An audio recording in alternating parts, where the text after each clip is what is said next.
This is Phirni recipe, and for that the key ingredient is rice.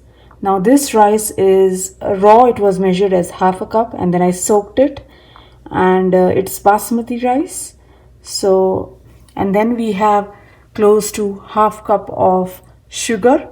Now you can adjust your sugar as per your choice. Some like it more sweeter, some like it less sweeter.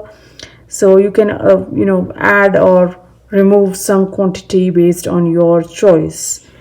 Then this is nearly a pinch of cardamom powder. This is saffron, and I'll use it in the end. This is a Kesar Phirni, so that's why I've used Kesar over here. And close to 1 liter of whole milk. Try to use as much as high fat content milk as you can, because that will give a nice creamy texture to the Phirni.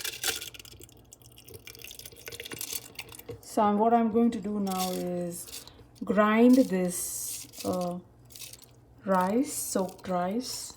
I had soaked it for nearly 30 to 40 minutes and grind them into a very coarse mixture.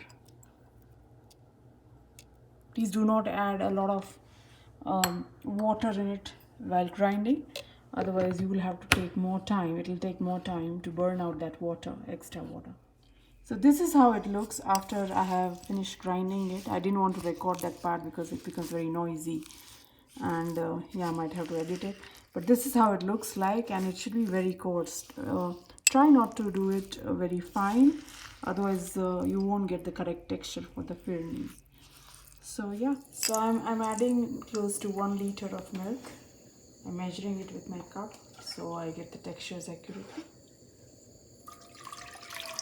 I have a smaller cup, so I have to take 300 ml each every time.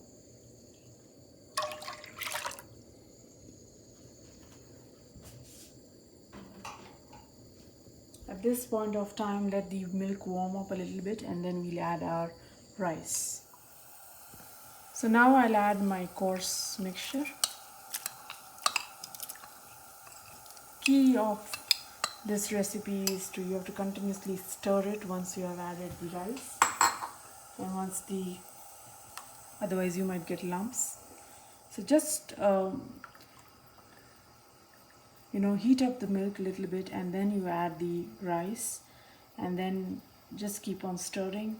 Let it boil, let it reduce, let it thicken, and that's when we'll be adding our sugar. So at this point of time we don't add our sugar at all. Just keep on stirring well while it's being cooked and the milk quantity reduces.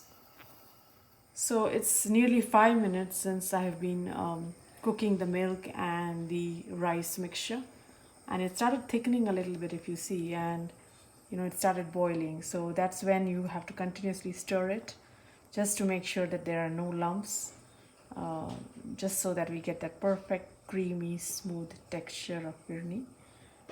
So this is nearly 10 minutes since the time I started boiling the milk and the rice mixture, and this is how it has thickened a little bit. We keep on stirring it continuously. Do not move away from the gas, and keep on stirring continuously. Keep an eye on it. I have lowered the flame to medium now because it started jumping a lot, so don't want to get burned. So yeah, keep on stirring it well. So these are the Kesar strands which I've got. So these are the ones, and I'm going to take a pinch of Kesar and put it in some lukewarm milk and keep it for a couple of minutes while our Phirni is being cooked on the side. So once it, stir it a little bit gently, and it will transfer its color and the smell of Kesar into the milk.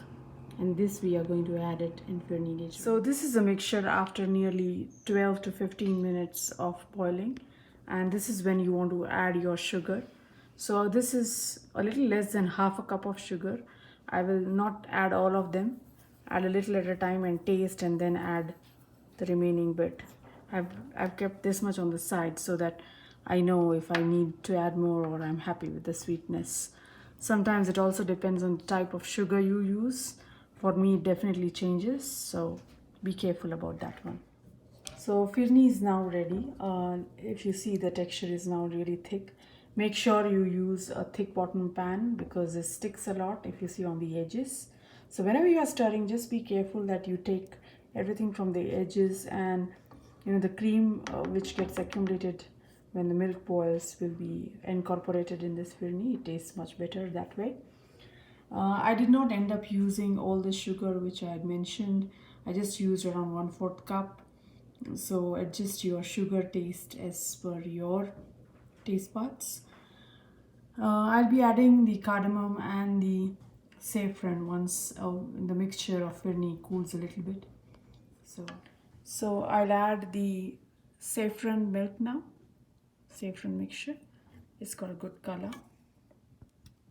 Just make sure we have everything covered. And the cardamom. I'll mix it well and set it to cool in this bowl.